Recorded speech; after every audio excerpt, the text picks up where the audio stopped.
free range on that side of the field with Mike on the other side. If they get in the offense there, if Jordan Love can be stop giving the ball away, they can be able to get him to threaten the NFC.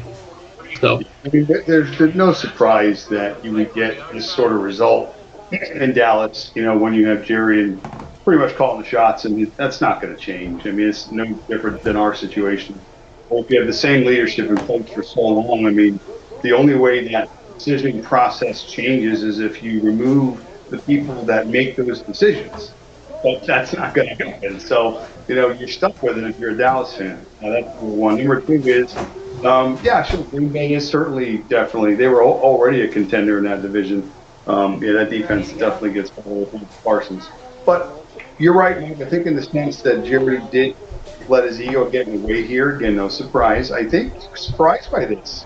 I mean, I'm not sure when the final decision was made to trade him, but I'm going to say it was very recent, like within the last couple of days, because again, I really felt like he really thought Micah was going to sign, like they were going to be able to get this worked out, and clearly that wasn't the case. So moving on. Here's the story.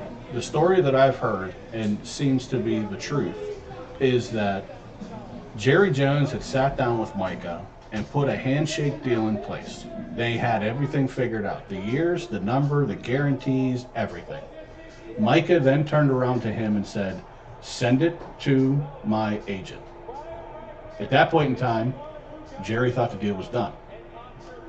So, come to find out, no less than 24 hours later, the deal was not done. Nowhere near done. Apparently they didn't see eye to eye. Jerry thought it was done. He didn't want to talk about it anymore. That was it. As far as he's concerned, he talked about it already. They had an agreement, a verbal agreement, and he was done with it. Didn't pay no more attention to it. And in the last 24 hours... Micah seems kind of a little bit loose anyway. I mean, I don't think he's a bad guy. I don't know him like that, obviously. But I don't know. I think like if you had to give somebody the edge here in terms of being able to handle this sort of situation, I've got a lot of faith in Micah with that self representation. Like I think you said, Mike, in terms of making the best decisions in this process. And maybe he felt like he got his head stepped on, and he was out. And apparently all the insiders kind of knew 48 hours ago that Green Bay was going to be the place that he was going to go. It was going to trade and here's why, from what I'm hearing today, Ian Rappaport reported, I think it was him. Like I said, I was working, guys, I'm not sure.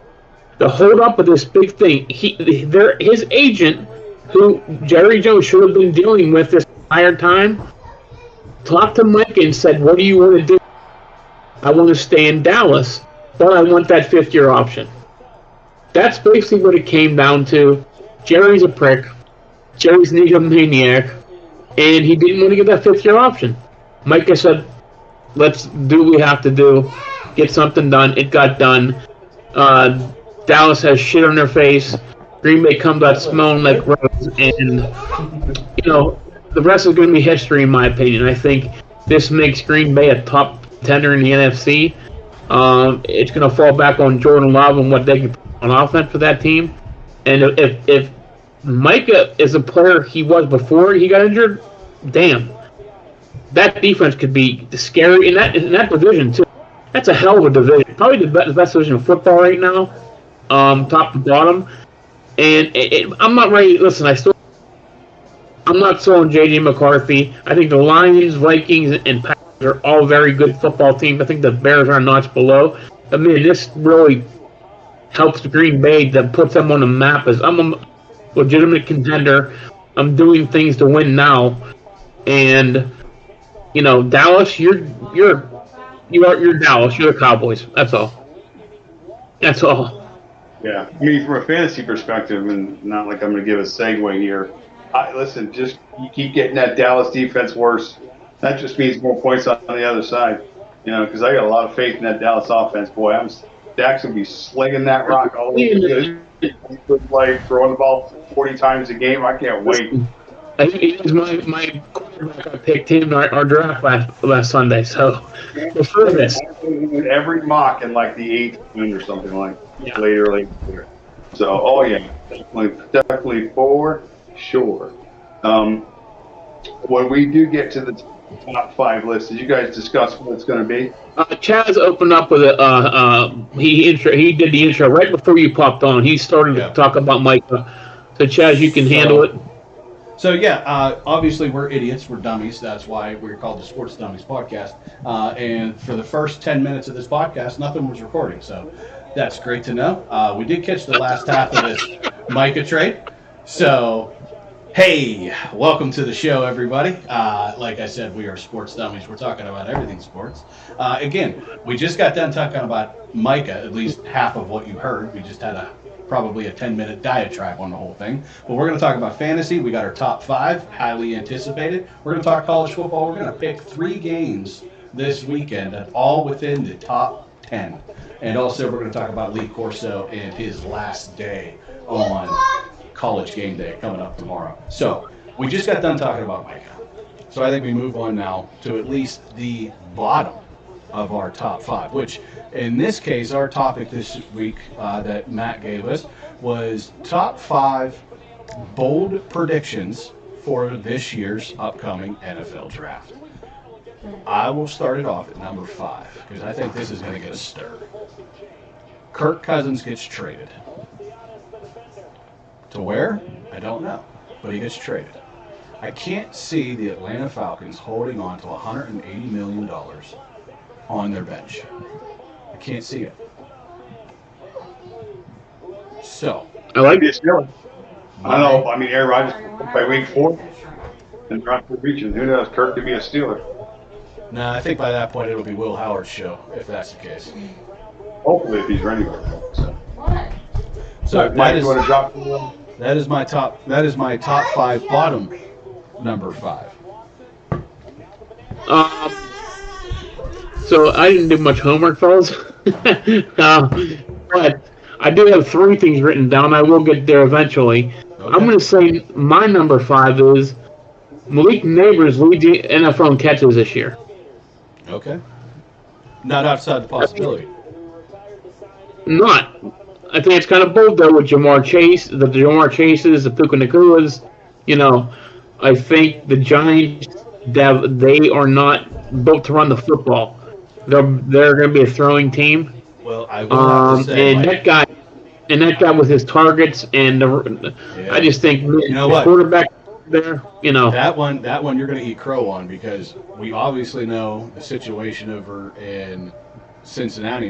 It does help that they ended up getting Trey back, but they're going to be throwing the ball a lot. So, listen, I think I totally agree with you, but I think you have T. Higgins, you have Jamar Chase, and you have Chase Brown. 3 guys catching the ball. Hey, these are why we call them bold predictions. Right. Well, name another guy catching the ball in New York.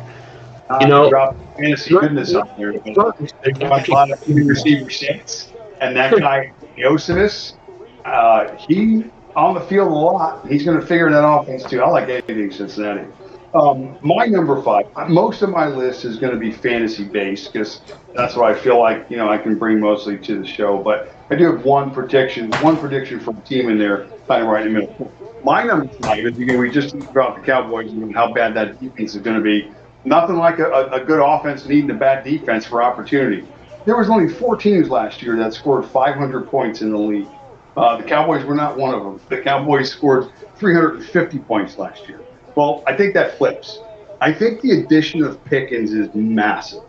And I think the fact that, again, you look at the running back room, you're not terribly scared. I just think, Prescott, we've seen it before. We've seen it a couple of years back where he got out of the gate hot before he got, hurt, where he could have a monster season. So I've got them scoring 500 points this year, the Dallas Cowboys. And again, normally there's 3 to 4 teams that do that. They're going to be one of them this year. So opportunities, you're in fantasy. Most of our drafts have started. You got a few more coming up. Get yourself some pieces of that Cowboys offense. I like it. Not bad. That's my number 5. So, and what's interesting too? You see this in sports a lot. We think as soon as like the team's best player, in quotations, gets traded, that team all of a sudden is going to hit the skids. And a lot of times it's not like that. A lot of times that team plays well, or you find other players that fill those roles that make that team, maybe not look as like they had such of a loss by trading that one particular player, at least for this year. Now you can assess what they do with those picks down the road, but in terms of where they are this year, don't be surprised if Dallas, again, with that offense, at least puts up a fight, and is competitive. And again, for fantasy perspective, give me points. So I actually have 4. Chaz, you're muted. You're muted. Thank you. I actually have 4 top bold predictions for fantasy. I'm going to weave those in there as well. Since you just had one, I'm going to give you one here. My number 4, Trevor Lawrence is going to rush for over 500 yards this year. Wow, that is a bold prediction. Yeah, why not? Throw some stuff out. Piggyback off that, of both of you guys, what you just said, 2 of my predictions I've written down, which is pretty funny. I like Trevor Lawrence this year in the offense.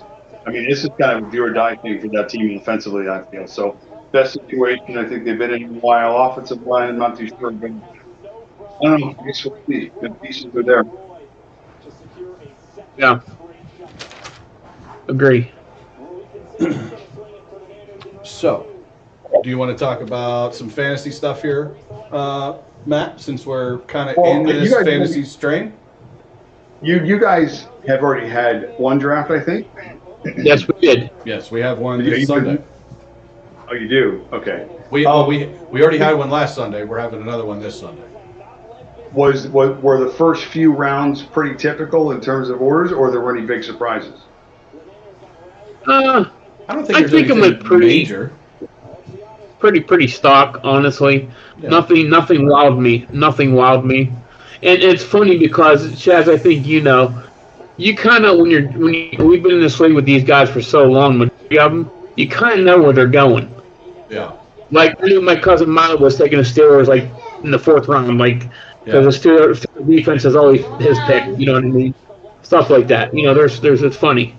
So, I thought that so real quick, and Chaz and I talked about this. We do ours on Yahoo. So Yahoo rates your draft, right? I got a D-, but let me tell you why. It goes by total points of guys you drafted. I drafted like Brandon Ayuk, who's going to be on IR for 6 weeks, and I drafted a rookie that never played last year, counted for 0.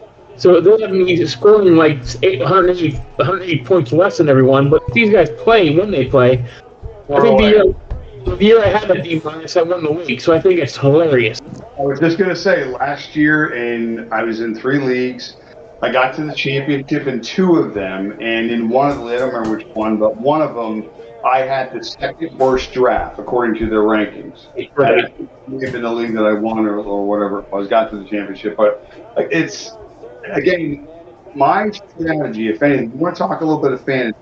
Again, what I'm going with in terms of these players is the importance of taking them has little to do with ADP, as I'm finding, outside the first few rounds.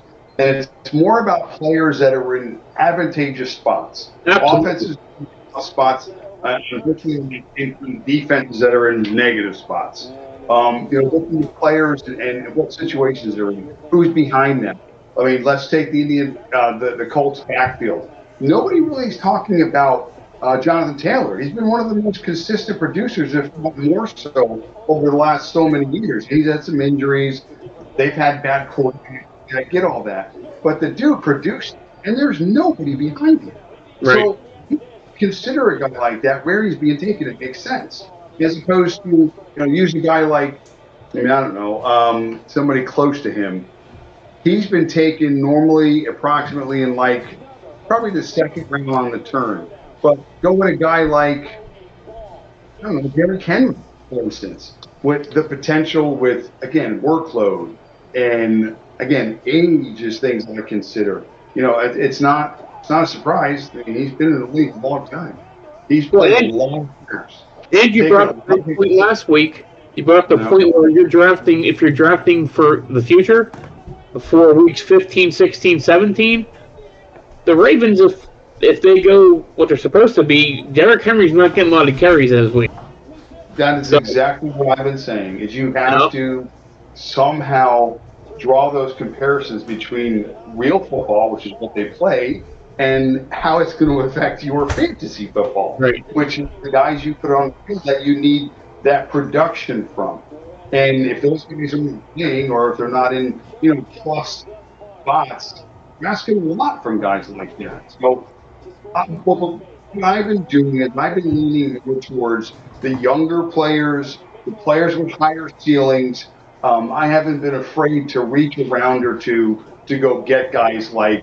I love Chief Weaver, who's also not being talked about, but guys like Jordan Mason in Minnesota, or I don't know. I'm really high on George Pickens, guys. I mean, I know he's being taken like wide receiver 23, 24, 25. He's got top 10 upside in that offense. Do you agree? I'm just going to tell you right now what I think about George Pickens in Dallas. I have one of my bold predictions, was Dak is going to be a top 5 quarterback for and touchdowns this year. So yeah, I think George Pickens and that Cowboy offense is going to score a lot. They're going to need to. They're kind of like the Cincinnati of the they have no defense, they have to score. And they do not have Chris Brown, so they're not quite there yet with their run game yet. So no, it's definitely going to be an air fest. But I'm in the last pick of my draft. Okay, so I was letting you know. So in my opinion, there are a lot of guys, under the radar guys. Those guys are some of them. I think I mentioned last week a guy like Christian Kirk in a Houston offense that is going to be good. They're throwing the football. They're going to be in games every game. That wide receiver room, even though it's got lots of talent, we know the history. They can't see on the field. The dude's just stepping into the starting role week 1, and he's an 11th, 12th round selection. I mean, it's a proven track record for a guy like that. And there are many others. So, for me, that's the sort of strategy that I've been going through and with all of the mocks. And I've done one of them. I've been in one league so far, which ironically went running back heavy early, which I typically don't do, but I just feel that way. I mean, my 3 running backs in that league starting to be Bijan Robinson, James Cook, and Chase Brown. So those were my 3 selections. So I ended up being number 1 overall. And I thought my running back room was like, wow, I've never been in that position. And I built, obviously a team down the road. But I just think the value presents itself. You have to be able to look for guys that are in good offenses and plus situations that are going to be valuable to you when you need them, like you said, Mike, at the end of the year, when you're in your playoffs, week 13, 14, 15, and such. Yeah, I agree.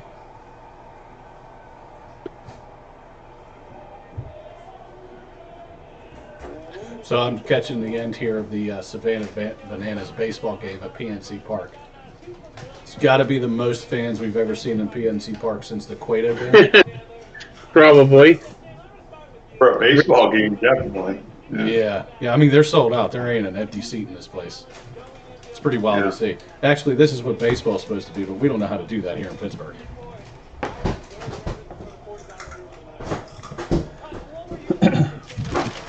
So I got another bold prediction for fantasy since we're still talking about fantasy. So Jackson Smith and Jigba.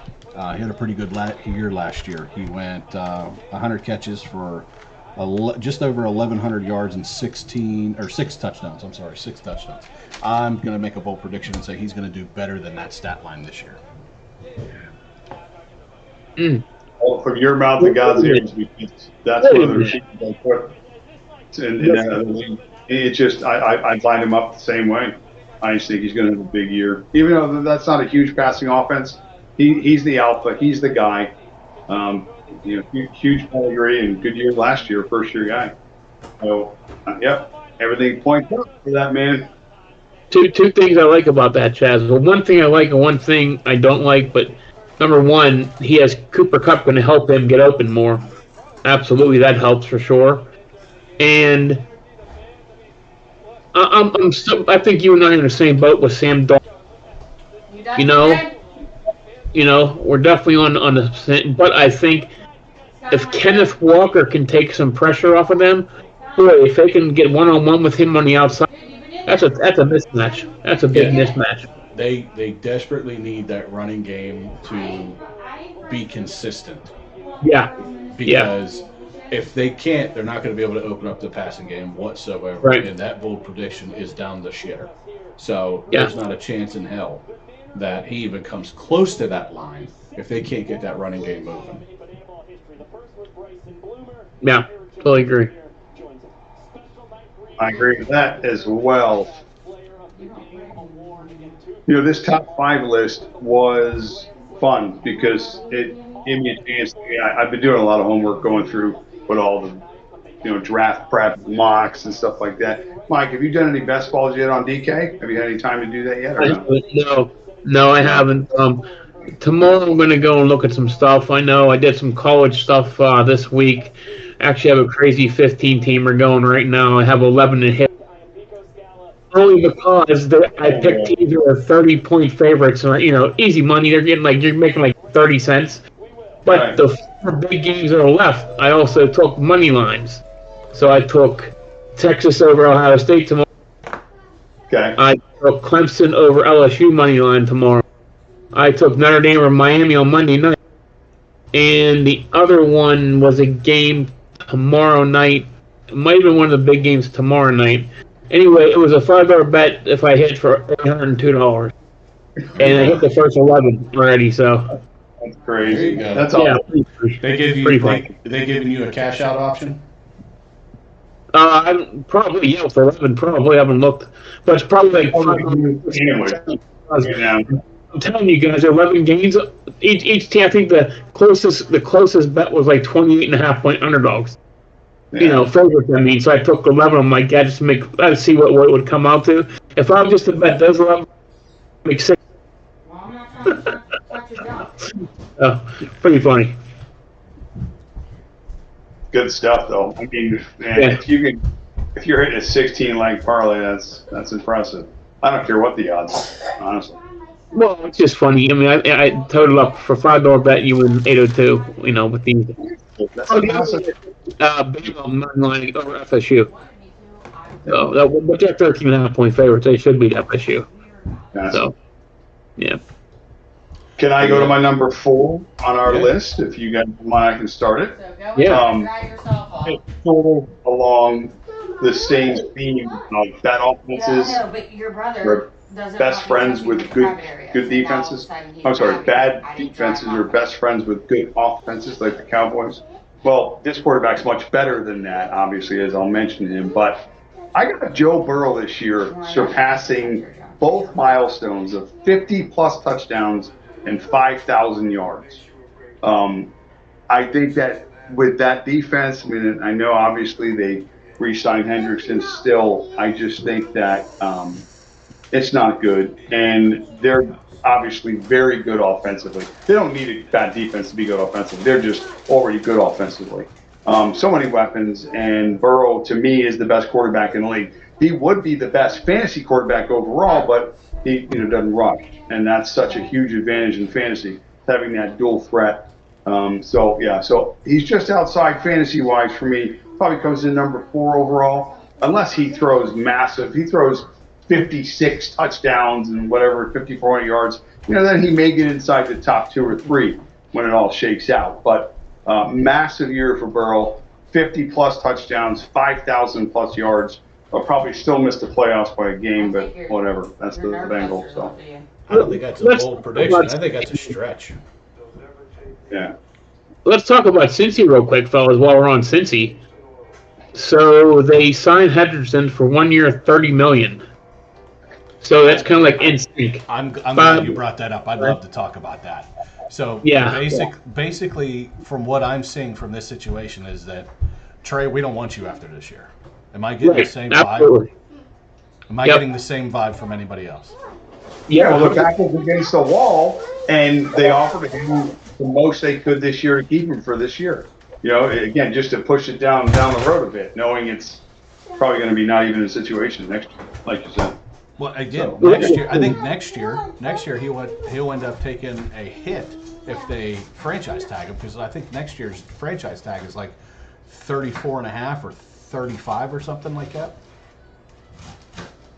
Yeah, it's just another piss poor run organization. I give the guy a lot of credit. He just wants to play football, so he's signing a 1-year, $30 million deal, knowing it's going to be his last year in Cincinnati. He has no help on that defense whatsoever. They drafted a kid who had 3.5 sacks his entire career at Texas A&M. I mean, they've made no. I mean, they're an offensive juggernaut. They've put all their money in the offense, and they're going to have to score 33 points a game to win games. And Matt, I'm going to tell you about your. I have a feeling this year, and I hate to say it because I love Joe Burrow. I think he's one of the quarterbacks fun to watch. I see him get another injury this year. Oh, man. Yeah, I do. And it's going to be a team that we were pretty familiar with, who always smack him around, always. Yeah. He holds that ball too long. That's my one gripe about him. He holds that ball too long. Not a bad quarterback, but I'm just saying, like, he wants that big play. He wants that big play, which I don't blame him, because he has 2 great wide receivers. The offensive line needs to play. They're fortunate. I think Chase Brown's the real deal. I think he is a top flight running back. I think he's going to help that offensive line at least keep them honest. The defensive side, because the Bengals really outside of last year have never really had a good running game. I'm not saying Chase is really a between the tackles guy, but he is a very dynamic player that they use well and certainly helps Burrow a lot. Hopefully they can use him, because I'm also high on Chase Brown this year. I'm high on that entire offense, just like the Cowboys too. But so that's my number 4. That's my 50+ and 5,000+ year for my Joe. Yeah, that's bold for sure. Mike, since you don't really have a complete one, or do you? Did you think of something else for your 4? Well, I have a couple other things I wrote down, but my one I think you guys know I talked about last week. It's not fantasy related, but my bold prediction for the year is Jacksonville wins the AFC. And I'm sticking with that. I think with good coaching, I think Lawrence, this is a make or break year for him. I think they have some tools offensively. Brian Thomas Jr. They have, I think Etienne's a kid. It's going to be Tank Bigsby, and they drafted. I don't think Etienne's going to be a starter by the end of the year in Jacksonville anymore. And they have some players on defense who can make plays. So if they're putting it in that division, I see Houston taking a step back again. They're injured already, wide receiver wise, running back wise. CJ Stroud looked pedestrian last year. He wasn't that same kid who blew it up as a rookie. So I'm not playing AFC South. Maybe 9 wins does it. It's very possible. Jacksonville does have a pretty good shot to win. I think Tennessee's not there yet. Obviously, in the Colts, quarterback play, you just don't know. You can't imagine that's going to be good all year. But, so it's possible. You're right. Jacksonville's back against the wall. But you know what? I'm higher on Etienne than you are. I didn't say you. I'm talking about the team. Like right now, he's basically going to split carries with Tank Bigsby. And now they're saying this kid from Virginia Tech, the rookie, William, Etienne will do a trade block by week 3 or 4. Really? So yeah, I mean this is from the NFL inside. Okay, I'm saying Etienne as the player, metric-wise, is still a top-tier player in terms of his abilities, route running, catching, stuff like that. And yeah, you're right. Bigsby is going to take a piece of that. I still think that Etienne is the better athlete, and he's the one they're going to use more in space. So it's going to depend on situations, I'm sure. But Jacksonville is certainly a team that I really like this year. But that's funny you say that about Lawrence, because he is my second quarterback in that league that I took behind Dak. So I got Dak and I got Trevor as my 2 QBs, because I think same thing. I mean, I think the talent's there for Trevor. I think this is the year. I think this is an opportunity for them. So we'll see what happens. So, what do you got, Chaz? My number 4 is a very bold prediction. And I think we see Jackson Dart start before the end of the year. Oh, you're right. Let me ask you a question. Is it because of talent or injury? Both. No, I don't think it's going to be because of injury. I think it's going to be because of the fact that same thing would happen with Pittsburgh last year. We won that 6-game losing streak. I think they're going to get to a point and they're just going to be like, look, you lose 2 games, you're out of there, son. Like, because we got a young, hungry guy in here that looked great in preseason. We're going to play. Not to mention, we've only signed Russell for 2 years. What's not to say that we go ahead and void that last year? Well, I thought it was 2. No, Wilson's 2. Russell Wilson's 1. So there you have it. Yeah. So they're not tied to him long term. So I can see them kind of going back on it and saying, hey, look, thanks for putting in your 6 games or whatever. Because if they start the year 0-3, you're going to see Dart. You're going to see Dart week 4. So it's funny you say, I like that prediction. I think it's a nice one. And it's funny, we talked about their quarterback room. So I think the bigger signing for them, and it's weird, it's not the Russell Wilson signing. Jameis Winston signing, because he could teach Jackson Dart how to be a high draft pick quarterback in the NFL. And, whether you like him or not, I think the guy's a loser. I do think Jameis, and I think he will rub off on Dart and give him the mentality. Russ, I don't know what you guys talk about Russ. He wasn't impressive to me as a leader. To me, he kind of got handed that job. I didn't think Phillips lost that job. Thanks, Mom. And then he came in. He played well. When it counted, he looked like a shell of himself. Jameis is a big win for the Giants. And I think they got him because they didn't expect Jackson Dart to develop as quickly as he has. Because, these days you need 2 quarterbacks that can win games. Jameis certainly is the backup that can win games. So, and you do that because, again, you don't think your third-string guy is ready. But it's just a plus for Jackson Dart. He definitely is going to get to play this year. Because in the case, they're going to want to see what they have.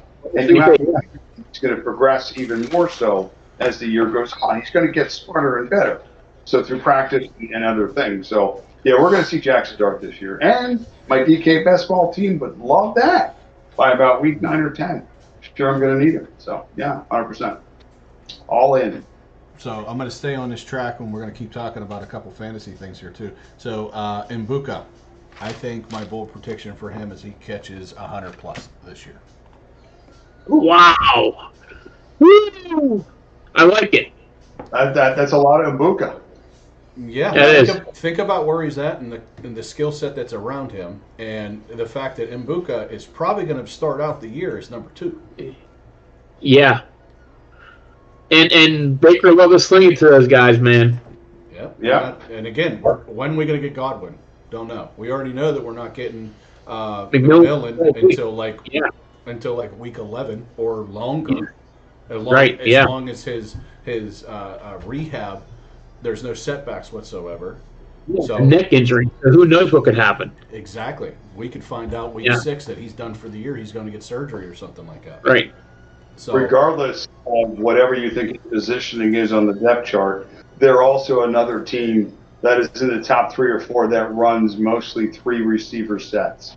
So his snap share is going to be easily 70, 75% regardless of who's in there.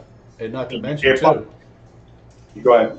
I was just going to say, not to mention, too, they're probably going to double one of, if not both, Godwin and Evans, and that's going to leave wide open real estate for. Well, Godwin's hurt, right? He's out for 6 weeks. Yeah, he's hurt now. Yeah. But when he comes back, you're talking about a 3 receiver set. Oh, yeah. I mean, he's going to go bananas. Godwin's no joke with the tight end there. Baker used him a lot in the red zone. Yeah, and by the way, they get a couple of good pass-catching backs as well. Yes, they do. Yeah. So offensively, they're in a good shape, and I do like Mbuka. 100 catches, though. Hopefully, I mean, he's not from a fantasy perspective And you know what? As we're mentioning these guys, I can just pull them up and tell you exactly where they're being taken, just on average. Let's see. Let's restart it real quick here. And I know he's being taken down the list. Where are you, Mr. Mbuka? He is being taken as wide receiver 36.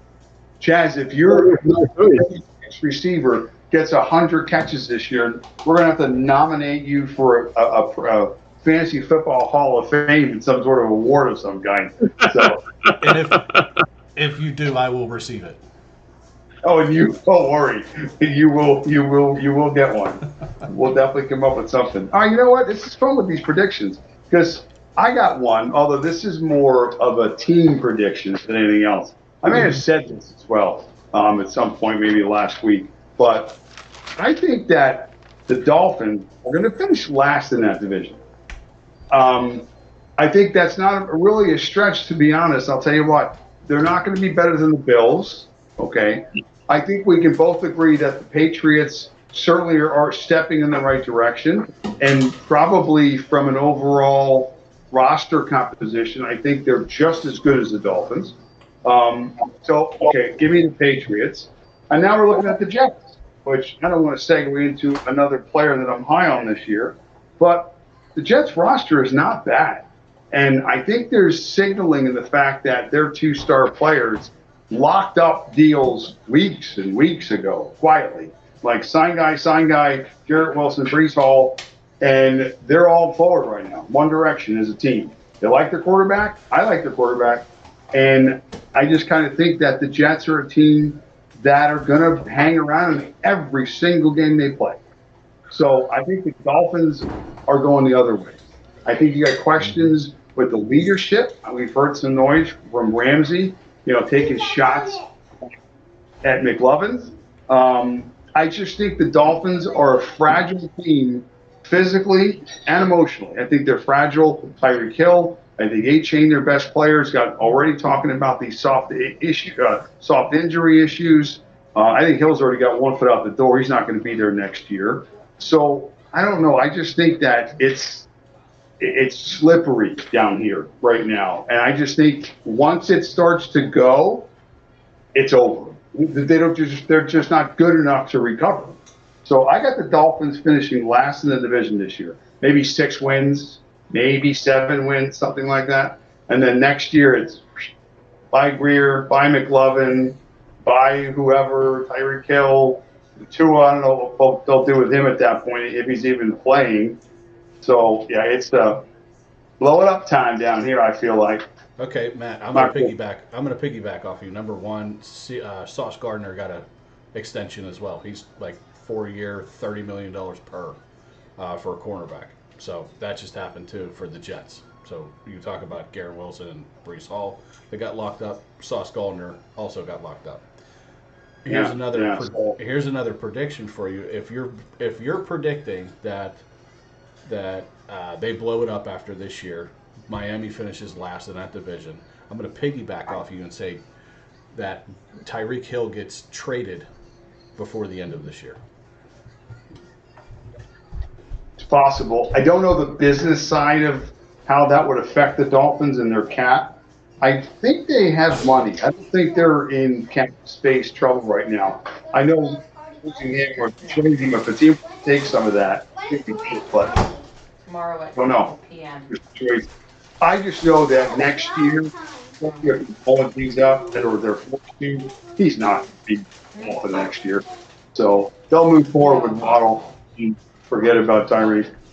So my take on that is kind of 2 phases here. Your Jets, I think the Dolphins are better than the Jets. I think they're probably as good as the Patriots on paper. So this team, I don't know what they're going to do. It could go either way. But they're kind of the same boat as Dallas and Cincinnati. They need to score points because that defense is so bad. Give me their top cornerbacks. I don't know one of them anymore. 3 of them are hurt. Who doesn't actually play this year? So, and again, the soft tissue injury to A-Chain is really kind of scary for them. But I tell you what, I could see them scoring some points, but giving up more, and they're a bad football team. So I'm with you on that end. But otherwise, it wouldn't be so bad to draft a Jalen Waddle or A-Chain, honestly. Even a Tua, if he was a late second-round guy. Second quarterback. So, Matt, I'm seeing that the Dolphins are a negative cap space. Are they? Wow, that's not good at all. Really? That's bad. So they're in trouble from that perspective, too. Plus, your backup quarterback, and this is important because we all can probably say Tua is not going to play 17 games. Zach Wilson. Now, it's like, okay, well. That's not good. It's not great. That's not good. That's not good. Tua misses, let's say, 3 or 4 weeks. Maybe it backs up or it leads into a bye. They keep him out an extra week, so he misses 4 weeks. Is Zach Wilson going to win 2 of those games? Oh, I'm not sure. So I'm telling you. It all depends on what 2 games they are. Yeah, well, sure it is going to matter, but they're somewhat confident down here. Like the diehards, if you listen to him, like Gonzo, he still has optimism. Of course, it's usually blind. I think he has him at 11 wins this year, and I was drinking when he said it, and he spit it everywhere. But that's fine. It was at his house. Yeah, he's special. So he has him at 11 wins. I told him, is this for this year and next year? Are we going 2 years or just 1 year? And he's like, no, this is just for this year. I'm like, okay, we're done. Let's play with crayons. So, so that's the way that conversation went. Don't give him anything sharp. Take out the crayons. Yeah, but that aside, I don't know. I just think there's a few teams in that division that are better. One's already better, one's ascending, and one, I think the Jets are sort of kind of playing with house money.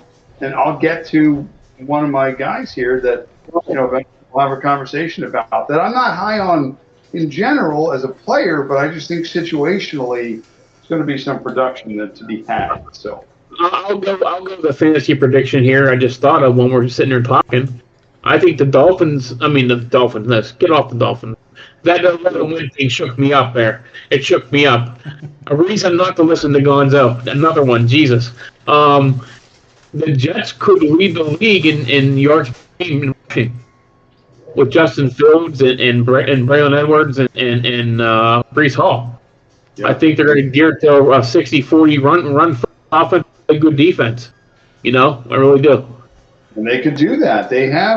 Their roster is a middle-of-the-pack roster that if a couple of players outperform, and a couple of players from some other teams that you thought were a little better than they really are, and all of a sudden now the Jets are maybe just a top 10 roster, a decent quarterback play in the right situation. Yeah, they could be surprising. I think so. They don't. It's not like I think they're a Super Bowl team. I don't think they're a playoff team, but I'm just saying they'll try to keep games close by running the ball. That's all. I'm telling you, I think they're better than the Dolphins. So I just think it's going to shake out that way. I'm not defending the Dolphins or the Jets. I think they both stink. So yeah. It's true. So, well, I think anyway. I was going to say I think we stick with the top 5 right now because we're having good conversation with it. I'll go with my number 3. Let's roll. All right, then one of my favorites. Unless you guys want to go first, because I'm at number 2. I think we are, right? I'm at number 3. Okay, then I think we skipped you then because I already.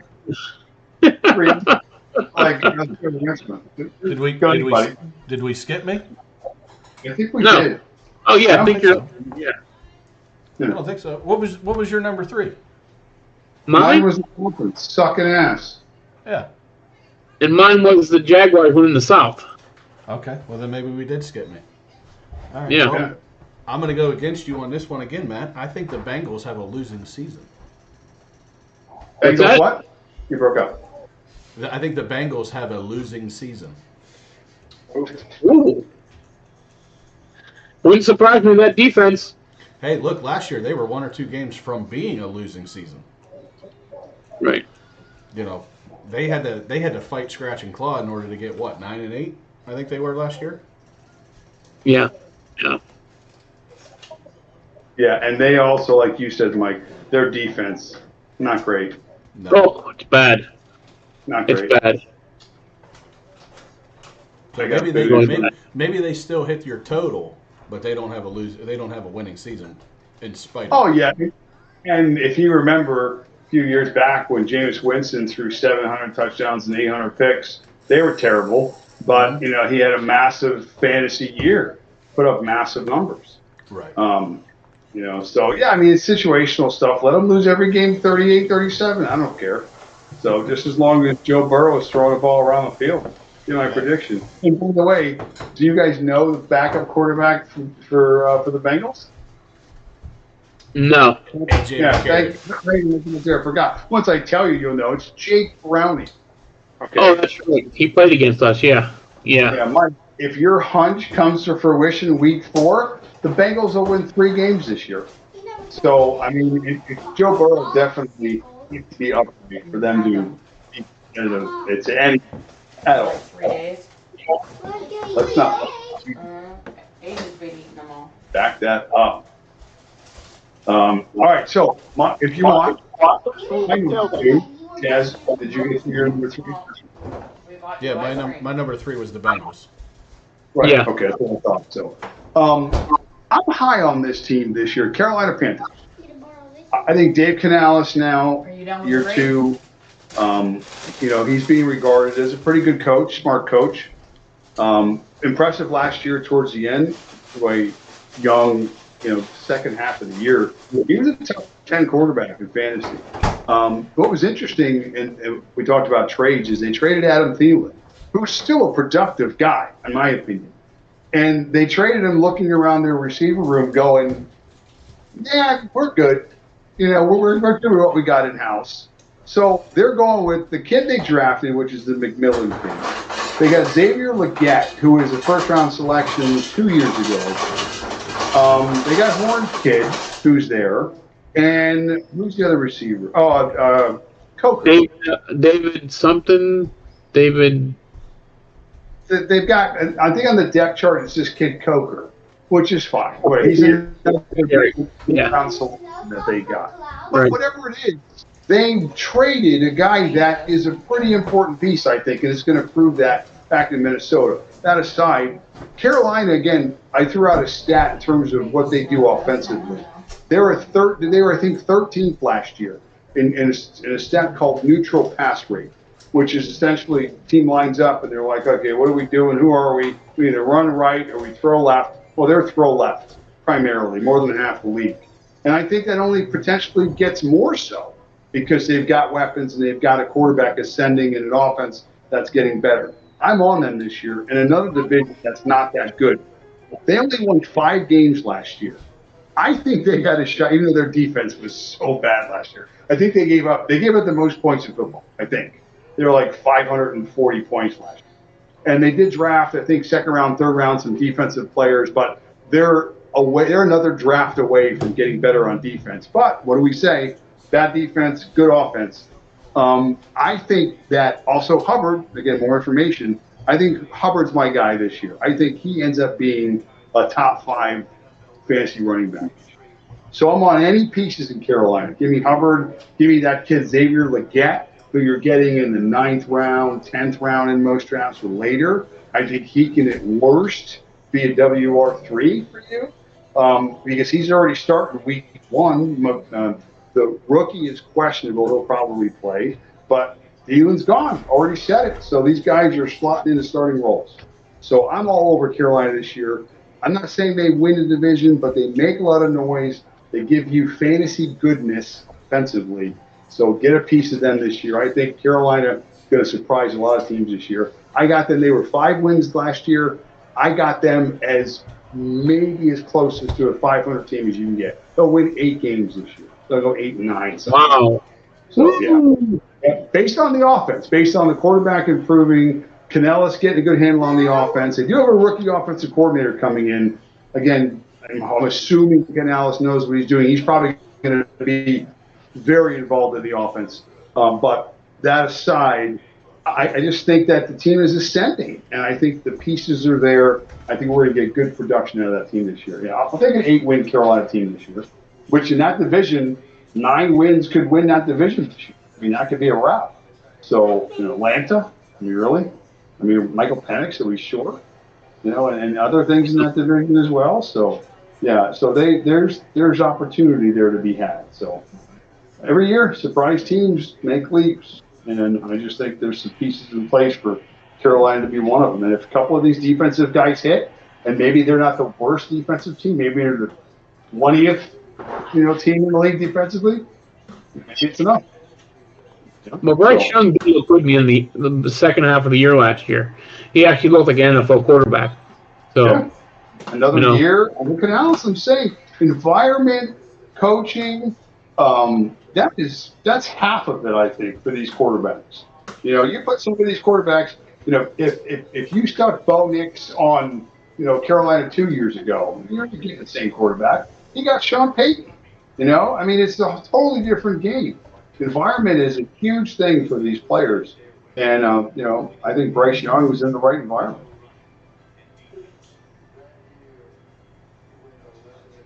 Part of that bold prediction with Tyreek Hill getting traded this year, I'm looking at Atlanta to be the one to trade for him. Interesting. Because London, wow. Here's my last bold prediction on the fantasy wise. Kyle Pitts goes bananas this year. That there will be a reach because that's another guy we're waiting on, for a few years to be productive. So, and what's scary is that he came from a situation with a coach that we now have, an Arthur Smith, that sort of kind of favors the team. One more, that's it. Yeah, he's still really, 10 o'clock. right? Yeah. So, That's how he failed in the offense. Yeah, So that's so Arthur Smith, this is his second year with us. This is his second year. Right. Who is his quarterback whenever he was favorable for his tight ends? It wasn't Penix and it wasn't Cousins. In Atlanta? Was it Desmond Ridder? For 1 year, probably. Yeah. Yeah. So you're talking about. Yeah. Yeah. So maybe Artie Smith wanted to use his tight ends in that offense, but with Desmond Ridder, he couldn't utilize anything in that offense. Brock Bowers caught 100 balls last year with Aiden O'Connell and 3 of his nephews and 2 cousins. So, I mean, again, it's certain players can do certain things. It's because Brock Bowers was the only receiver tight end in Vegas last year. And I agree, but and that's not really a fair comparison because I think Brock Bowers is a unicorn. But Kyle Pitts, for me, is rinse and repeat for now years. You know what I'm saying? And it's, again, he's falling. And again, fantasy-wise, when I talk about I like this guy, I don't like this guy, I'm not taking him, I am taking him. If Kyle Pitts is looking at me and let's say 2 rounds later than maybe I would consider taking him, then he's certainly a lot more appealing. But it's on the surface, Kyle Pitts wouldn't be a guy I'm chasing. So I'll just say this. This is why these are bold predictions. That's 2 for 2. If you hit both these predictions, you don't not only go to the Hall of Fame, you get paid. You get a paycheck from the Hall of Fame in terms of fantasy predictions. Wow. Yeah. Look at me. Belt, Look at me. I'm retired. I'm retired and I'm going to get paid. You guys are too nice. So, yeah, that's fantastic. So I'm going to stay with tight ends here. One of my bold predictions. I think Evan Ingram's the top 5 tight end this year. In Sean Payton's offense with Bo Nix. I really do. Ingram's another unicorn type player. If you look at him physically, he's built different. I mean, that guy's a specimen. He reminds me of physically, he reminds me of like old Jimmy Graham type player.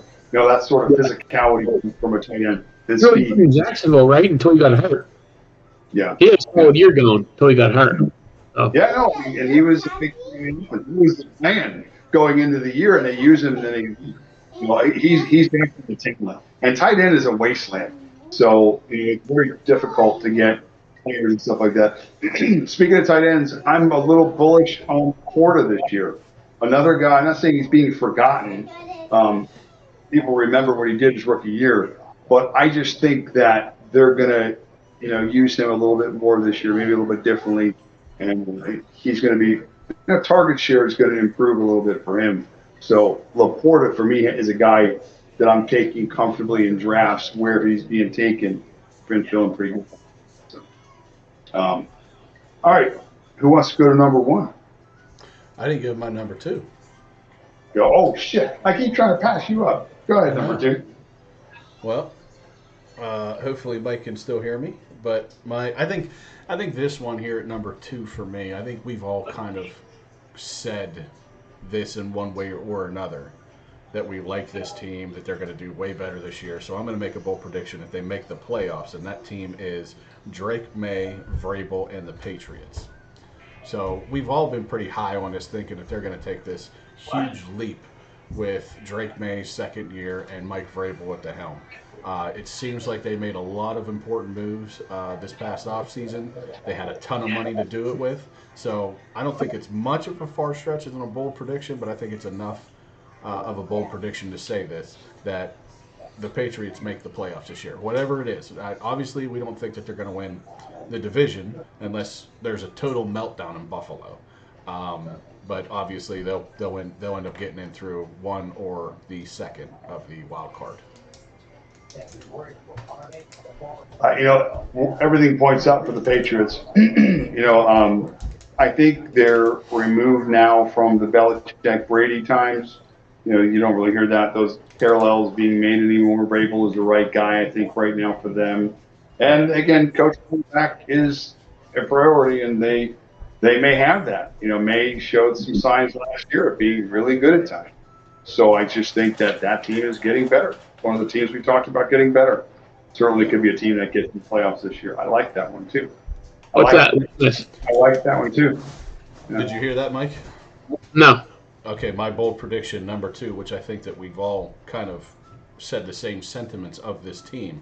I think they make the playoffs. We've talked about this, the Patriots. I think the arrow's certainly up for them. I think they found their quarterback of the future in Drake May. Travion Henderson, from what I hear, running back 1 in New England very soon, if not right away. I have question marks about the receiver, even though they signed Stephon Diggs. Douglas, I think, is their other guy. I don't know. It kind of worries me, but I could see them with Vrabel just being kind of like a clone of what he did in Tennessee, run the football, play good defense, and see what happens. But they have a guy.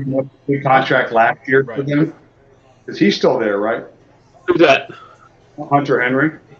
Yeah, he's still there. Yeah, that's what I'm saying. I could see them being like a clone of what he did in Tennessee with that offense. Use the tight ends, use a Stephon Diggs. If he gets his head right, receiver, just a big F. You know what I mean? He's a head case. He's a prima donna wide receiver, guys. There's still a bunch of receivers that are out on the open market. Well, that's what I wanted to get into. There were some not big names, but quality talent released on cutdown day, guys. Right. I mean, Robert Woods I haven't heard him getting picked up anywhere, and he cleared waivers. He's a Steeler. He signed the practice squad. Yeah. Okay, I didn't see that, but okay, at least I know that now. Yeah. So the Steelers, everyone they cut, they signed. Beanie Bishop, Robert Woods. Beanie Bishop was the one that I was scared of because and he could still get picked up from the practice squad if I'm not mistaken. Yeah, if he gets signed to the roster, they have to. Yeah. So that's the one that I think that's the one I think that's going to haunt the Steelers if he ends up getting picked off. I think the Eccles signing really, because he can play inside and outside, where Bishop's mainly just a slot. That kind of put the writing on the wall for him. But the guy makes plays though when he does play. He led the team last year with 4 interceptions, so in limited time. I mean, let's be honest, he wasn't going to see the field much with Ramsey, Slay, and Joey Porter Jr. But at nickel slot, I guess Echo must have overtaken him, and they're going to do a lot of different things with that secondary. By the way, guys, they got bad mouthed by signing Thor. He played bad in Cleveland. you look at Cleveland defense, there was nobody there. When he was in Kansas City starting, he was really good. So I think we got the player who's in Kansas City was coached well is going to be with us. So I kind of like him and Elliott back there. You know, That's good. It brings great leadership and experience to a team that you can safely say doesn't have enough. Right. And the guy was good in preseason, man. Yeah, and all the interviews I'm seeing out of Jalen Ramsey, boy, I'm falling in love with this guy more and more. I mean, this guy is a true workhorse Steeler. Probably should have been a Steeler his entire career, but we just couldn't pay the guy. Right. We're getting him here on the back half of his career. But Ryan Clark was interviewing him, and Ryan Clark was telling him like, "Hey, look, you're in Pittsburgh now. You're the celebrity. There is no celebrities that are in Pittsburgh. You are the celebrity." And we don't go around driving fancy cars and this and that. He goes, "Yeah, when I came to Pittsburgh, I sold my Rolls Royce and got a Dodge Ram." Yeah. He's like, "This place is nothing but football. It's football, You keep football, cutting football." out there, bro. You keep cutting out a little bit. Who, me or him? Chaz. Oh, okay, yeah, that's why. Maybe there's a little delay or something we hooked on.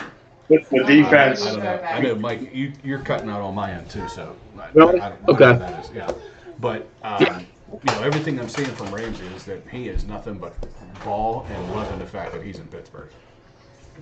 Yeah. That's it. Because like I said, I'm going to bed. Defense could be scary good. I'm not really concerned about the defense. I really have never really been concerned with defense. It should be good considering we spend the most out of any team in the league on defense. So yeah, you pay.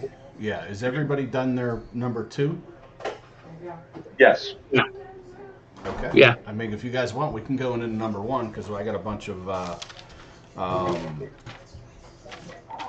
I got Lee Corso to talk about, and then we got some games to pick for college, and I think that's all I got on my end. Let's roll it. Number 1. Here I go. Okay, there we go. This is strictly fantasy. This isn't real life. I don't even like this quarterback as a quarterback. Although, I will say that I do think he only has to get a little bit better throwing the football. And I think the spot that he's in right now in the Jets, Justin Fields, I got Justin Fields as a top 6 fantasy quarterback this year. First of all, their backup quarterback is Tyrod Taylor. Now, a quality veteran, been around a long time. But this is Justin Fields' job this year, okay? I mentioned the Jets' team, their roster, I feel like is an average roster, maybe a slightly above average roster. I think offensively, scheme-wise is going to matter. Justin Fields has strengths. Here are some of his numbers. These are over the last 2 seasons.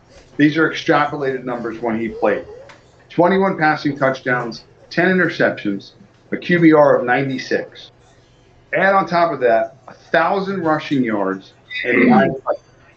Okay, so in about a year, you've got 30 touchdowns, 1,000 rushing yards, and a QBR of 96. And oh, by the way, I was with 2 of the worst offenses in the league. It was the Bears and the Steelers. Okay, so you can't even really draw comparisons to this, like, oh, he's with the Jets, it's about offense, it's this, it's that. I'm liking some of the Jets' skill guys on offense. That's not going to be their issue.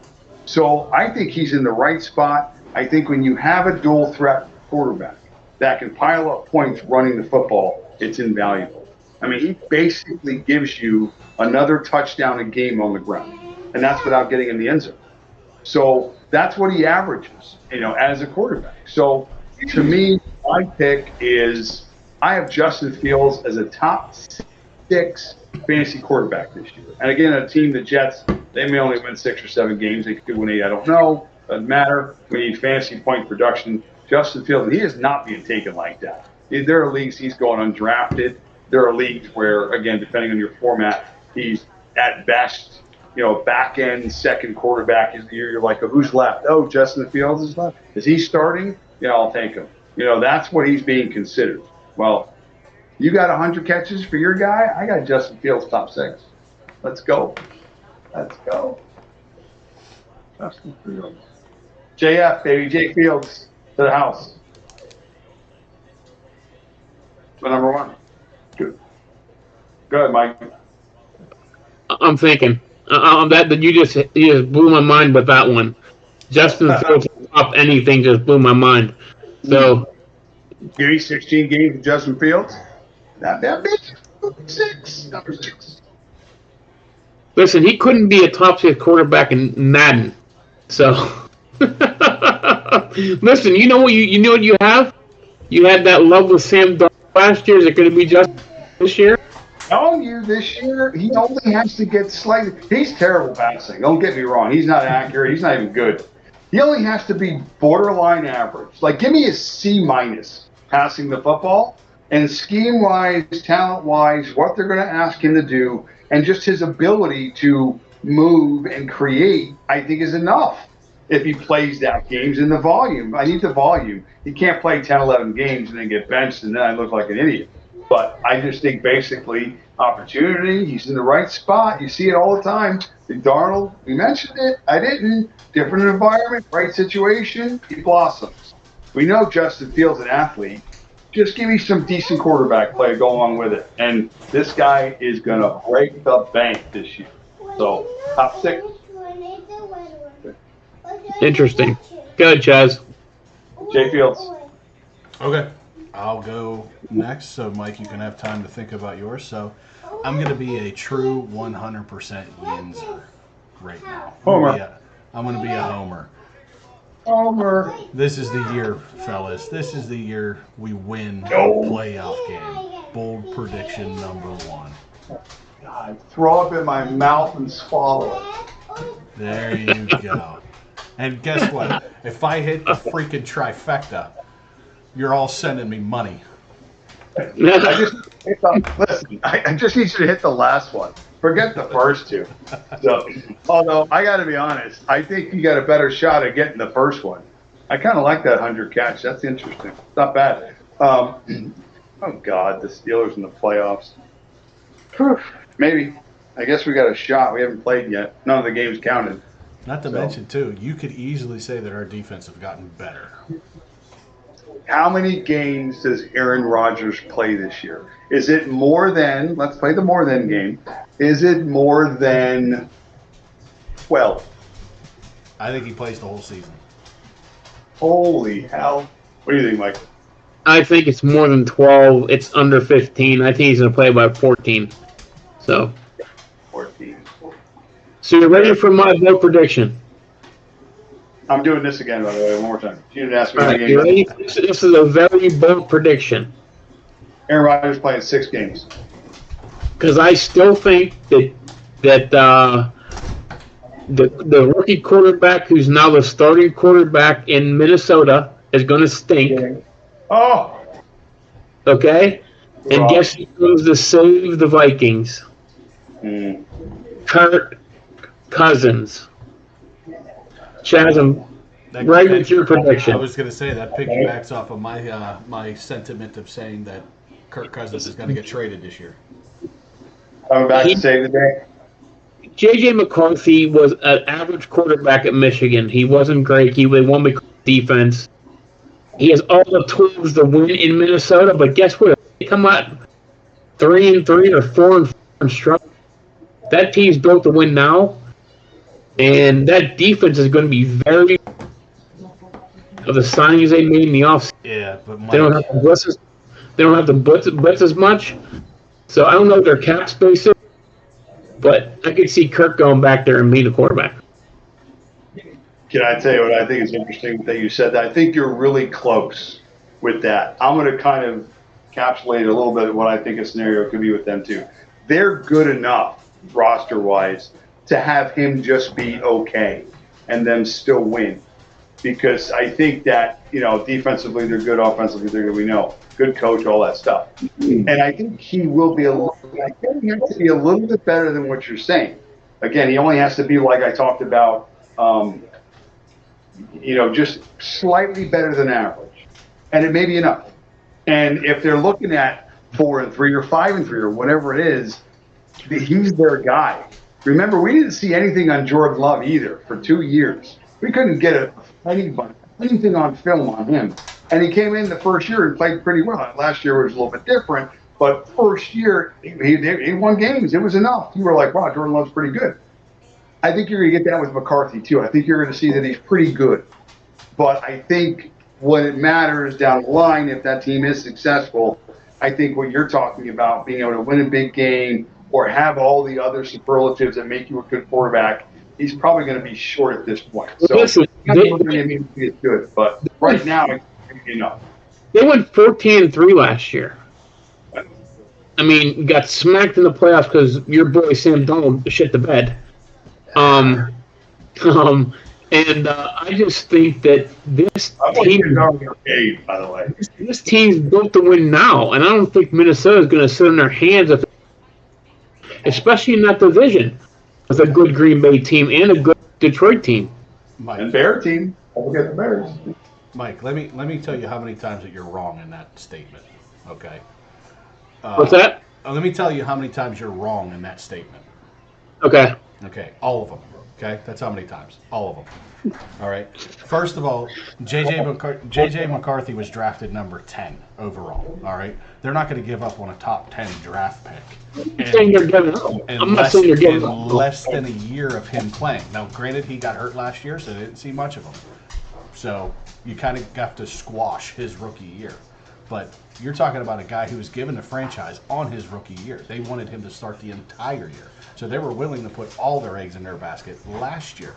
Now they finally get to do that. There's no way they're going to give up on him, just like how Indianapolis hasn't given up fully on Richardson yet, and he stinks, and he was up number 4. They've rode with him for 2 years now. They've given up on him. He's done. Well, yes, McCarthy they have now, but he's had 2 years with them. Yeah, but he's played like 9 games. I mean, he stunk. They still gave him a shot. You're talking about them giving up on McCarthy before they even see him. I think if they come out of the gate struggling, do you think they're going to sit and say, we're going to stick with you all year? I don't. I do. That team's built to win now. I would agree with that. I agree with you. I'm just not agreeing that they're going to come out. Yes, I don't think the Vikings want to throw away that pick because they think he's the quarterback of the future. But if he's struggling with that those wide receivers and that offense and that defense, I think if they think they can win now, they'll make a move. I really do. Can you put on something for him to watch, please? And that's pretty damn. Let's discuss the Minnesota Vikings schedule because that's interesting. They open up at the Bears. Win. That's a tough game. That's a win. The Bears stink. Caleb Williams, guys, get out of here. He's a bum. He's a bum. That's another bum. That's a sales prediction. He's a bum. That's it. All right. Home against the Falcons. Win. That's a win. Okay. Home against the Bengals. Win. Look. So you got Minnesota 63-0 already. I mean, come on. Week 4, us at Pittsburgh. Okay. 3-1. Then at the Browns. Then it gets a little easier. And then it doesn't. Then it's the Eagles, the Chargers, the Lions, the Ravens. Oh, my God. The Bears, the Packers, the Seahawks, the Commanders. Forget it. Minnesota that's a brutal schedule. I mean, did you hear some of those teams back to back? Even Diana thinks it's funny. You got Detroit. She gets a pass, so it's okay. The Bears, that schedule is effing brutal. So, I don't disagree with that. All I'm saying is that things happen in the NFL every year. Teams go from hot to not very quickly. Yeah, and that could be very well said the same about Minnesota. But everything right now is all bold predictions. Mike, I'm liking that struggle more now with that schedule. That has to be the toughest schedule in the league, right? It's brutal. I mean, I don't even have to look at anybody else's schedule. Detroit's is pretty tough too. Detroit's is very tough. I was going to say their division is brutal. Yeah. But their non-divisional games are the Commanders, the Steelers in Pittsburgh, Baltimore. They have our division. So they get Baltimore, Pittsburgh, Cincy. Right. That's brutal. and Washington. Right. And Philly. Right. It's like, what the hell are we doing here with this Minnesota schedule? Well, they won the division last year, did they not? So they got a first. Oh shit! Even with the 13 wins, they got second. So they what went the hell? 15-3. They came in second. Detroit went 15-2. That's what I'm saying. So they got a second place schedule. Minnesota was the one team this year that wanted to do away with the seeding. Mm-hmm. If that's a second place schedule, I don't even know what the hell the first place. Yeah, they wanted to do the reseeding. I'm sorry, not do away with it, but they wanted to reseed. That's crazy. Crazy. Mm-hmm. Anyway, interesting. Yeah, that's fantasy. All right, so you want to get on to some of the stuff you've got there, Chaz? Yeah, we're going to talk a little bit about college football. We're talking about Lee Corso and his last day on College game day. Kind of somber, kind of sad. Lee Corso, last game day is tomorrow. He is 286 and 114, which is roughly about 67% on game picks. So over 400 headdress picks, and he's 67% on those in his course, his lifetime. He started in 1996. Last year he went 12-5. He's only had 3 losing seasons in that time frame: 2001, 2002, and 2015. He is 17-0 when picking USC. Oh, wow. He is 4-0 when picking the Virginia Tech Hokies. He's 3-0 picking the North Dakota State Bison up there for, what is that, the Division II or whatever. Yeah, FCA. But on the flip side to that, he's 8-0 picking against the Hokies when he does. He's 7-0. Wow. He's 7-0 picking against Texas A&M Aggies. And he's 6-0 picking against the Washington Huskies, including that national championship game that they were in. Wow. Interesting. Mike, you and Lee have perfect records when it comes to picking. I think you're 8-0 when it comes to picking your nose and your ass when it comes to picking some of these games. So, I mean, you guys, no wonder why you guys are talking about Lee Corso. It makes sense. I'm a big fan too. So, anyway, continue there, buddy. Well, that was the stats I had, but it's just, it's just a remarkable career. Yeah, he's a staple for College game day. It's going to be tough to watch this year. College game day without Lee Corso is going to be a hole to fill.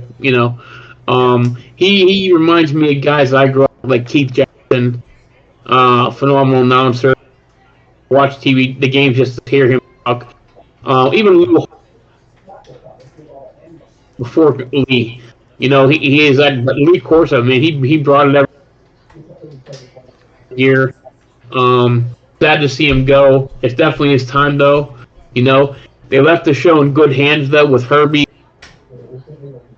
And Saban's still in there this year. So I mean, they're leaving the show in good hands, but Corso will certainly be missed. I know. I love tuning in just to see the last pick. You're a little bit, but I heard you say McAfee. I was going to ask you about him. Are you guys McAfee fans in general? Chaz is big time. You are, Mike? Are you? I don't listen to the show at all, but I don't take a time to listen to it. But what I have seen, it's pretty good. I like the fact that he has his own opinion. I love that. He doesn't listen to everyone in general. Plus, he does all sports, not just he does wrestling. He does football. He does hockey. You know what I mean? He does a lot of sports. And he has a lot of people involved also.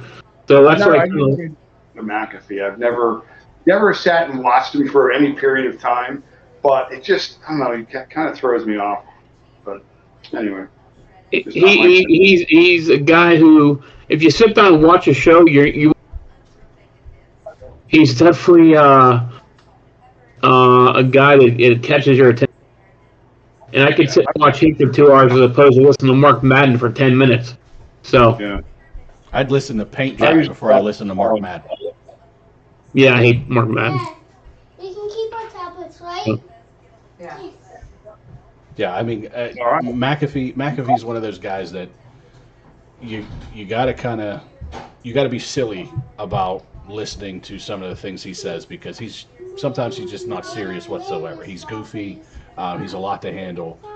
Kind of just puts a little bit of fun and laughter and excitement, almost like being a kid watching sports. That's kind of how he is like a big child. And the fact that he got to play in the NFL, he's from the Pittsburgh area. I'm more of a homer and supporting the guys that come from Pittsburgh and do well for themselves. And, you kind of feel proud about that. So that's how I feel about him. I love the guy. I've been watching him since he was in his basement, for crying out loud. So I've always had a liking for him. And last year on game day set when they were in Dublin, Ireland, and he got smashed. When he got smashed on live TV, drinking tons and tons of Guinness beers live on ESPN, it was hysterical. Yeah. It was hysterical. And again, he's hysterical when he's on game day. I mean, the clips that came out of him, one in particular where they were talking about Jalen Milroe and how he has an acronym called LANK, Let a Naysayer Know. And McAfee comes out and he's like, boy, that is not what I thought. Wow. Just in the middle of the whole dialogue, threw everybody off. The three other guys, Herbie being one of them, Desmond Howard, another guy, Joey Galloway, another guy. They're all just like, yeah, we didn't think that was what you were going to say. We were about ready to leave this set. So it was hilarious when you start processing all that stuff. I'll explain it to you. It's okay when we get off air. But he just brings an energy to the set, to the whole experience that hasn't been seen in quite some time. So it's like a breath of fresh air. And getting Saban to crack and say certain things is probably my favorite part. That's fun. Well, he's popular. I just haven't given him the time yet, really. So I watch a lot of Coward. I like his guests. I don't always agree with him, but I mean, it's to some degree I do. I agree with you. That's for sure. Yeah. But, yeah, I'm not a fan of his. He has some good guests, though. Yeah. But anyway, that's just how I feel about it. Yeah. So, my relationship in the whole thing, definitely an icon. I mean, in college. Okay, Aiden, what's yours at? So, not ever, basically. Not just on that show, but in general. So yeah, it's going to be missed, but time goes on. The funny thing, also, he was a college football coach. Yes, Indiana Hoosiers football coach. He was an average college football coach. It's pretty funny about him. Oh, yeah. Indiana. You're at 28 and he's at 7. Yeah. Hey, what are you doing? All right, so with that being said, let's finish it out with the top 10, three of the top 10 games that are going to happen this weekend. Let's start where... Oh, can we check real quick? Yeah. How did we do last week with our picks? With our 3 games, with the over-unders. Oh. To be honest with you, I didn't go through them. I forgot. Okay. I can get us a total on here as we talk about these games. I was just curious. Yeah. No worries. I think. All right, so let's go over that real quick. So, Mike, since I'm resident college football over/under expert. Yeah. So, Mike, all of us took Kansas State at -3.5. That was a loss. That was a loss. Okay, so we took an L there. Matt and Mike, you both took the over. That was a loss. And I took the under, so I won that one. 0-2. That's good. And so the Fresno game, Fresno and Kansas game. What was the score of that game? 30. It was a lot. 31-7. 31-7? Yeah. So... Matt, you took Fresno in the under. Do you remember any of the lines on that, Mike? 50.5 for all 3 of them. 50.5. Yeah. 2-0. Back to 2-2, baby. 2-2. So 500. Here we go. Kansas won. Yeah. Okay. So yeah, you went loss and a win on the under. Mike, you went Kansas and over, so you got a win and a loss. Right. And I took Kansas in the under, which I won both.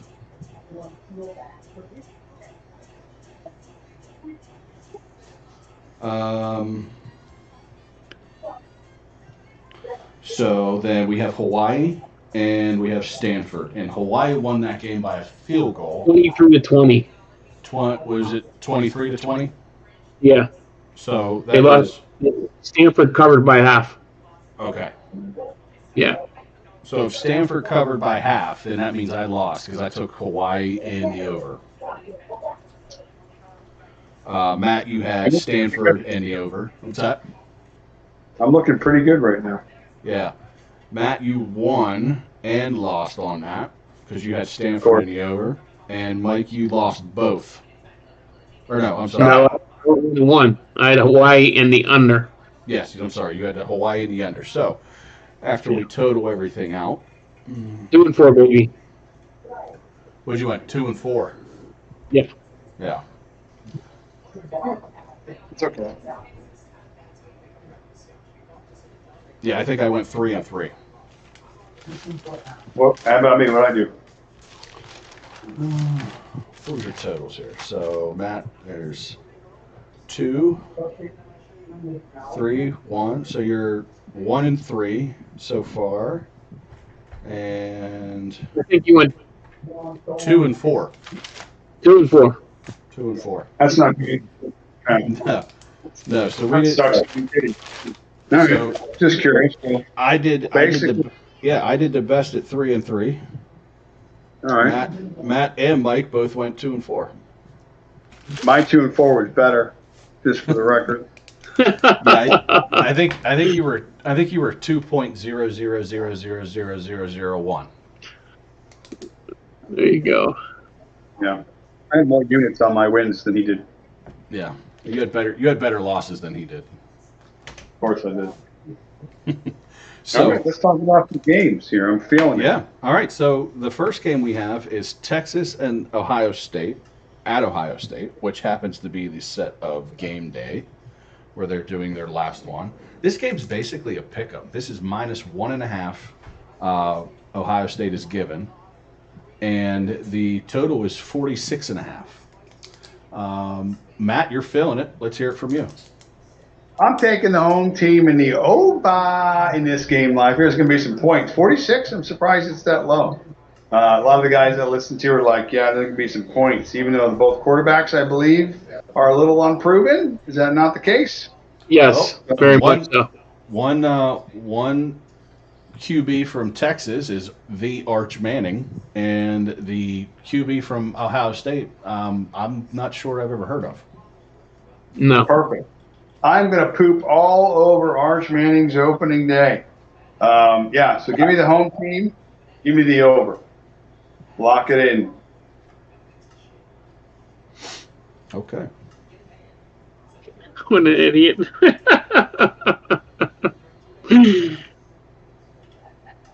Good. I'm up. Texas, I will take the Longhorns, hook 'em horns, and I'm taking the under. Great. So we're opposite to start off. That means we're both dumb. One of us is going 500. That's for sure. Probably me. Jazz, just split it. Go right in the middle. Pick the two difference. I'd love to, but boy, 46.5. That does seem low. But again, It is these are- low. It is way low. But man, this is the first game of the year for both teams. Obviously, the jitters are going to be there. It's going to be like the biggest game so far because it's a number 1 versus a number 3. Mike, I'm riding with you for Texas. I think Texas getting 1.5 away is a good play here. I think I got to go over. I think this is going to go over, but not by much. This is going to be like a total of like 48, so like a 1.5 over. I'm talking 6 teams touchdown for each team. Yeah, I'm gonna go. I'm going Texas, and I'm going over. I'm feeling that too. Yeah. That's a lot. So, yeah, Saturday night, Texas and Ohio State's the noon game. So Saturday night, we have LSU going to Clemson, number 9 against number 4. Clemson is giving 4.5, and the 2-point spread on that is 57.5. Fun thing to note: 57.5. Wow. Fun note here, little side note. Who's it? Chip Kelly, right? No. Brian Kelly for Yeah, LSU. worst coach in college football, yeah. Brian Kelly has yet to win a home opener in his LSU tenure. Debut. Ugh. Excuse me. Well, so what's your pick? Me? I'm gonna go. Yeah, I'm you gonna go first this time. Okay, I'll go first. I don't know what Clemson is this year. I'm gonna go with LSU to get their first win on an opening year under Brian Kelly. So I'm going to go LSU and 57.5. I'm going to go under on that one. I think that one's a little bit too high. So you said they're getting 4.5? LSU is getting 4.5. All right. I'm going to piggyback that same play. I'm going to go LSU in the under. I like that. Okay. Micah motorcycle. So these two quarterbacks are two of the top 4 quarterbacks in the country. Garrett Nussmeier for LSU and Cade Kubiak for Klubnik for Clemson. Coaching is a huge favor in Clemson. Devo versus Brian Kelly, who somehow made nerves. It's wonderful to watch. LSU, though, they're loaded on defense. Their offense with a great quarterback, they're tougher, SEC. But I'm taking the Clemson Tigers in the under in this one. Okay. Okay, we're all in the under. That means people bet the over. Lock it in. Yeah, I just think that 57.5, especially for these two teams, I just don't see it. Somebody must know something because that line is extremely high. For 2 quarterbacks, they're projected to be top 10 picks next year. So Yeah, I mean that's great and all, but you're still 7.5 is a lot. Yeah, I guess they're talking about slinging it, but how are you going to be a top 10 team and have a push poor defense if you're still talking about these 2 quarterbacks being great? You know what I mean? Right. So I don't know. So Sunday night is going to round out the last big, huge game this weekend. Number 6 Notre Dame takes on number 10 Miami. Notre Dame is giving 2.5, and the over/under is 49.5. So, Mike, let's start with you.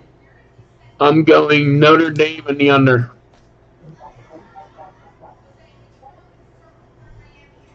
Okay. I am going. Didn't Miami really make a big ascension last year? I mean, obviously that's why they're coming Cam Ward. With Cam Ward, yes. Cam Ward, right? That's Yeah. Now they're open for who 9. they have? Carson Beck. Carson Beck is the for Miami. Miami. Yep. He transferred from where? Georgia. National title, Georgia. Yeah. Okay. I am going to go with Miami here. And I also will stay in the underside of this game. So I'm going to give you Miami the under. It's the convicts versus the Catholics. Yes, again. Right? Yes. It was huge when I was in high school. Yeah. It was great.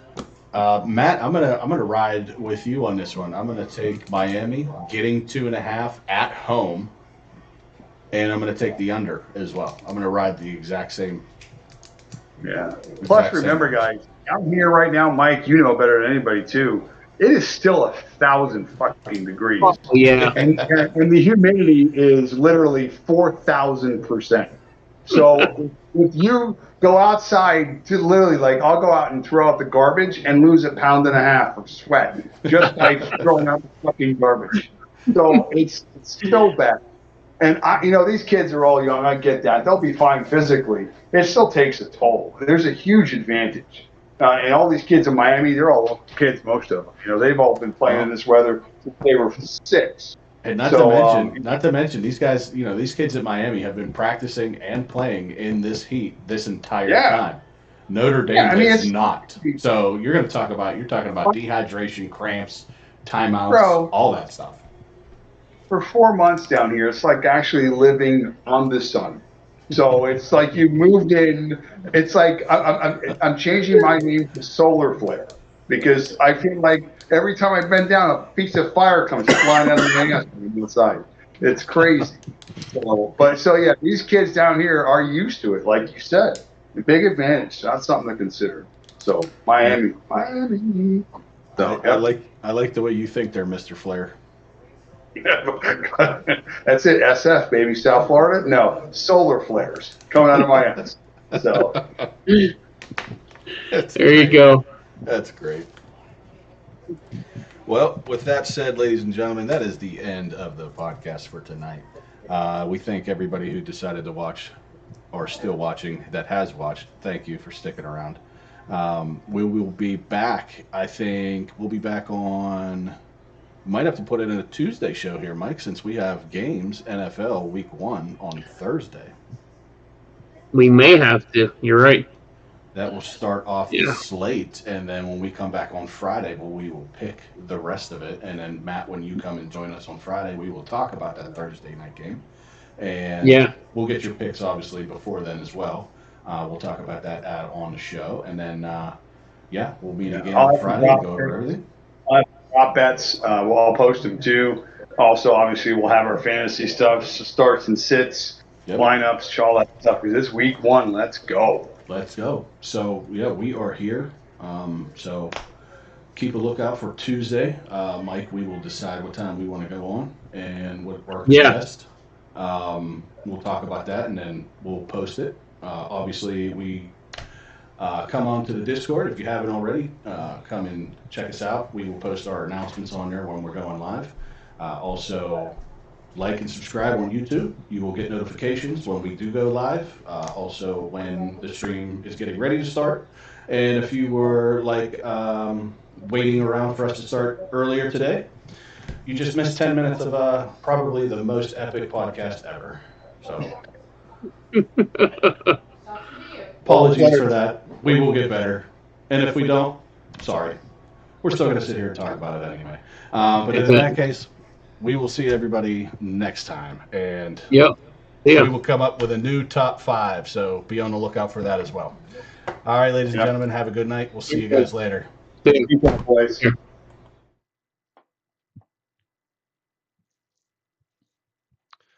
that was fun.